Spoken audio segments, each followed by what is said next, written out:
Cornice Prantika 18 বছর বয়সের একটি মেয়ে ছিল। মাইলস্টোন কলেজে ইন্টার সেকেন্ড ইয়ারে পড়তো। এসএসসির পর থেকেই ওর সিজান নামের একটা ছেলের সাথে সম্পর্ক হয়। ছেলেটি ওর ক্লাসমেট ছিল। একজন আরেকজনকে যথেষ্ট ভালোবাসতো। একসময় প্রান্তিকার বাসা জেনে যায় আর প্রান্তিকাকে বিয়ের জন্য প্রেশার দেওয়া শুরু করে।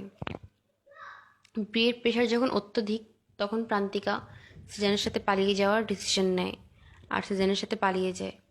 পালানোর 2 থেকে 3 দিনের মাথায় প্রান্তিকের বাবা মা প্রান্তিকের কাছে মাফ চায় এবং প্রান্তিকাকে ফেরত নিয়ে আসে। কথা দেয় যে সিজানের সাথে ওর বিয়ে হবে, অন্য কোনো জায়গায় ওকে বিয়ে দিবে না আর ওকে টর্চারও করবে না। কিন্তু ফিরিয়ে নিয়ে যাওয়ার পর ওর বাবা মা তাদের কথা রাখেনি। প্রান্তিকাকে আটকিয়ে ফেলে এবং আটকানোর কিছুদিনের মাথায় এই বছরের মে মাসে প্রান্তিকাকে বিয়ে দিয়ে দেয় অন্য একটি জায়গায় শাওন নামের একটি ছেলের সাথে।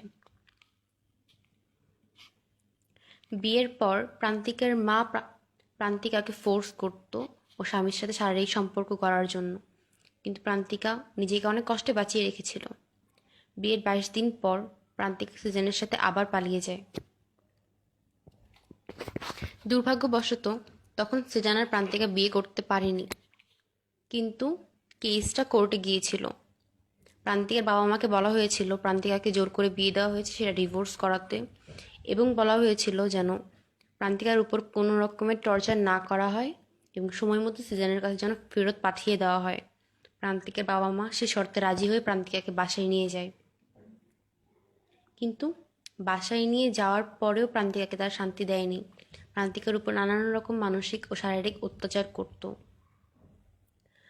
তারপর এই বছরের জুলাইয়ের দিকে প্রান্তিকা সিজানের সাথে আবার পালিয়ে যায়। এবার পালিয়ে প্রান্তিকা আর সিজান ফেনীতে চলে যায় সিজানের গ্রামের বাড়ি।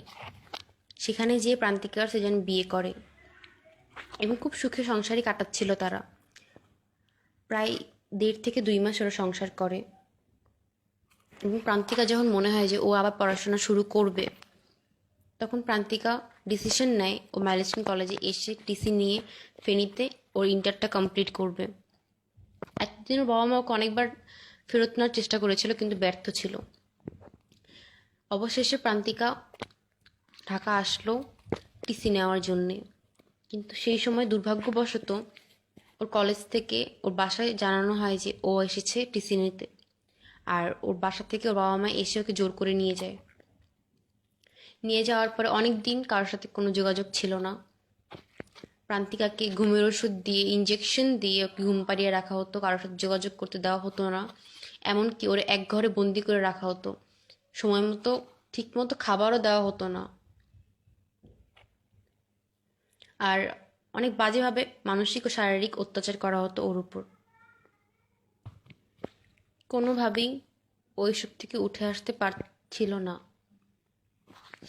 অবশেষে ও সিজানের সাথে যোগাযোগ করলো এবং সিজানকে বলল যে ও আবার পালিয়ে যাবে, কিন্তু প্রান্তিকার বাসায় প্রান্তিকাকে ওর আগের স্বামী শাওনের কাছে ফেরত পাঠানোর অনেক চেষ্টা করা হতো, যার কারণে প্রান্তিকা আবার পালিয়ে গেল। বাসার পেছনের কবরস্থানে রাত 9টার দিকে লুকিয়ে ছিল। সারাটা রাত ও একটা কবরস্থানে কাটায়। তারপর যখন ভোরবেলা সেজান আসে ওকে নিতে, সেই রাস্তা থেকে প্রান্তিকাকে মারধর করে ফেরত নিয়ে আসা হয় এবং সেজানকেও মারধর করে ফেরত পাঠিয়ে দেওয়া হয়। তারপরের দিন সারাটা দিন যায়। সন্ধ্যার দিকে ওর বাসায় ওর এলাকার মানুষজন বিচার বসায় যে ও যাকে পছন্দ করে তার কাছে ওকে দিয়ে দেওয়া উচিত, কিন্তু ওর বাবা মা কোনো মতেই মানতে রাজি হচ্ছিল না। এবং অবশেষে রাত 1টা বাজে প্রান্তিকের লাশ পাওয়া যায় প্রান্তিকের ঘরে, ফ্যানের সাথে ঝুলন্ত অবস্থায়। সবারই ধারণা এটা আত্মহত্যা, কিন্তু ওর মতো মেয়ে যদি আত্মহত্যা করতোই তাহলে অনেক আগেই করতো। ওর মতো মেয়ে যে এত ধৈর্য ধরে এতগুলা সময় কাটিয়েছে, সে কেন আত্মহত্যা করতে যাবে? ভুল আমাদেরই ছিল যে আমরা এতদিনে কোনো স্টেপ নিইনি, কোনো পদক্ষেপ নেওয়ার চেষ্টাও করিনি।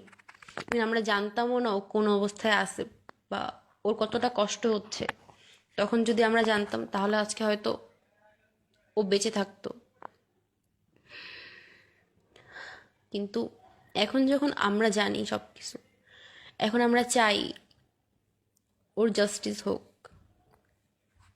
যারা যারা ওর মরার জন্য দায়ী তারা যেন শাস্তি পায়।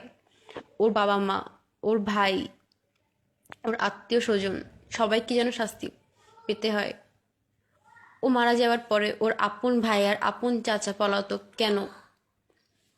কেউ কি জানতে চাচ্ছে কেন তারা নেই, কেন তারা পালিয়েছে? আর এমন কী বা হয়েছিল যে প্রান্তিকাকে এভাবে আটকিয়ে রাখতে হবে?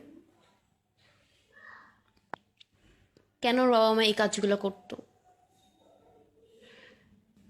আমরা চাই এখন আপনাদের সহায়তা। আপনারা যদি আমাদের সহায়ক হন তাহলে আমরা প্রান্তিকাকে জাস্টিস দিতে পারবো।